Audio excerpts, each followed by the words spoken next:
সমৃদ্ধ দেশ আলোকিত মন হয়ে ওঠে সচেতন একজন। এমনই বাস্তবধর্মী স্লোগান সামনে রেখে সচেতন সমাজ গড়ার লক্ষ্যে মোবাইল ফোনের কোনো বিকল্প নেই। ধন্যবাদ মাননীয় মডারেটর, বিজ্ঞ বিচারক মণ্ডলী ও আমার পক্ষ বিপক্ষ দলের বন্ধুরা এবং যারা শুনছেন তাদের সবাইকে আমার আন্তরিক শুভেচ্ছা ও সালাম। আসসালামু আলাইকুম। আজকে আমাদের বিতর্কের বিষয় হলো মোবাইল ফোন ব্যবহারকারী বর্তমান তরুণ প্রজন্ম বিপদগামী হচ্ছে। অত্যন্ত যুক্তিসঙ্গত কারণে আমি এবং আমাদের এই বিপক্ষে অবস্থান করছি। প্রতিপক্ষ আপনারা বলেছেন না যে মানুষ সোজা পথে চলতে পছন্দ করে না, কিন্তু বাঁকা পথে চলার আগ্রহটাকে বেশি। কিন্তু প্রতিপক্ষ বাঁকা পথে চলার জন্য ঠেলে দিচ্ছে তাদেরকে, তাদের সেই ভিন্ন মানসিকতা দিয়ে। তাই আমাদের এই কথা অপেক্ষার কথা বাকি থাকে না যে মানসিকতায় সকল কিছুর অন্তরায়। প্রতিপক্ষ আপনারা বলে জানেন যে যদি অনলাইন ক্লাস থাকে তাহলে কেন আমরা বছরের পর বছর পড়াশোনা করছি, কিন্তু প্রতিপক্ষ আমরা তো বলতে যে অনলাইন ক্লাসে একমাত্র উৎসব। আমরা বলছি যে অনলাইন ক্লাস আমাদেরকে পুঁথিগত শিক্ষার বাইরে অন্যান্য শিক্ষা দেওয়ার জন্য, শিক্ষার বিকাশ ঘটানোর জন্য অনলাইন ক্লাসটি চালু হয়েছে। মাননীয় মডারেটর, দেশের প্রায় সব স্কুল কলেজ এবং শিক্ষা প্রতিষ্ঠানে বর্তমানে অনলাইন শিক্ষা কার্যক্রম চলছে। পরীক্ষা গ্রহণ, খাতা মূল্যায়ন এবং ফলাফল প্রকাশ হয়ে এই মোবাইল ফোন ব্যবহার করে। এই ব্যবহারকে কখনোই আমরা বিপদগামী হওয়ার পিছনে দায়ী করতে পারি? আশা করি উত্তর দিয়ে যাবেন মাননীয় মডারেটর। আর এভাবেই সাফল্য শিখরে আহ্বান করেছেন এমনই এক সম্ভাবনা বই মুখেন আইমান সাদিক। বর্তমানে আইমান সাদিকের চ্যানেল হয়েছে 10 মিলিয়ন স্কুল, যার সাবস্ক্রাইবার সংখ্যা 1.6 মিলিয়ন এবং তাদের অনলাইন প্ল্যাটফর্মে রয়েছে 5,000-এর মতন ভিডিও www.10news.com।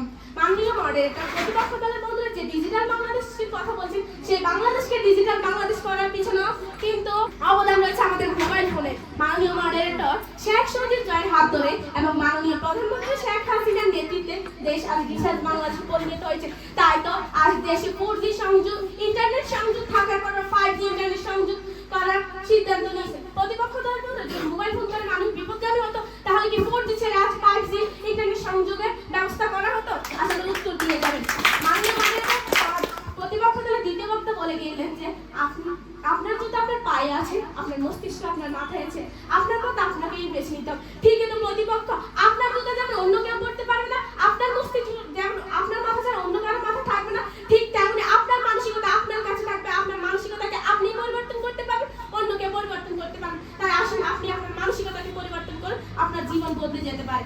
মাননীয় মডারেটর, প্রতিপক্ষ দলের দলনেতা বলে গিয়েছেন যে মোবাইল ফোনের কারণে নাকি তার বন্ধুকে বিদেশ পাঠানো হয়েছে, কিন্তু প্রতিপক্ষ হয়তো ভুলে গেছেন যে আমার দল প্রতিপক্ষ বলে গিয়েছেন যে সংসার নামক বোধের গ্লানি টানতেই আমাদের মতন তরুণের উপার্জনের জন্য চলে যাচ্ছে। তাই তো তাদের পিতামাতা তাদের সংসার চালানোর জন্য তাদেরকে বিদেশ পাঠানো হয়েছে।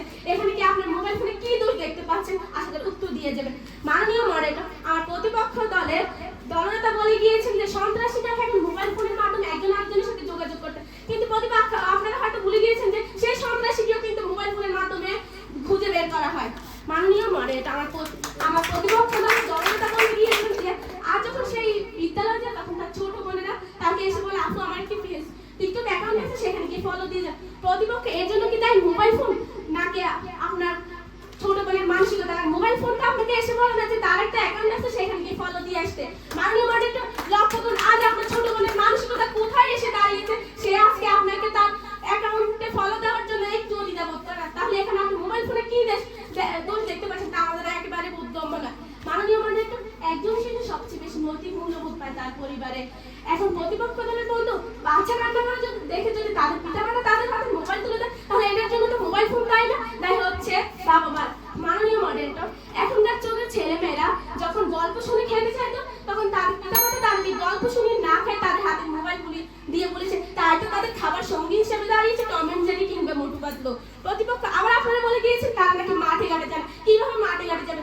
যখন সে তার বাবা মার হাত ধরে মাঠে যেতে চাইতো তখন তাকে মাঠে নামিয়ে তার হাতে গেম দিয়ে তাকে বুলিয়েছে।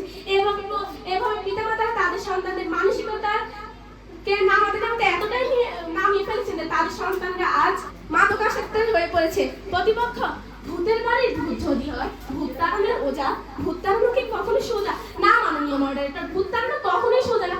যদি না ভূত তাড়ানোর মানুষগুলো সচেতন হয় তাহলে কখনো ভূত তাড়ানো সোজা হবে না, অপরাধ কমানো সোজা হবে না। মাননীয় মডারেটর, আমরা এত যুক্তির পরে যদি প্রতিপক্ষ দলের বন্ধুরা বলে যে মোবাইল ফোন ব্যবহার করে বর্তমান তরুণ প্রজন্ম বিপদগামী হচ্ছে, তাহলে আমার সেই কবিতার লাইনকে এভাবে বলতে ইচ্ছে করছে, বাঁশবাগানের মাথার উপর চাঁদ উঠেছে, ওই চাঁদের জায়গায় চাঁদ রয়েছে, বাঁশগুলো সব কই। মাননীয় মডারেটর, আমার এত যুক্তির পরে যদি প্রতিপক্ষ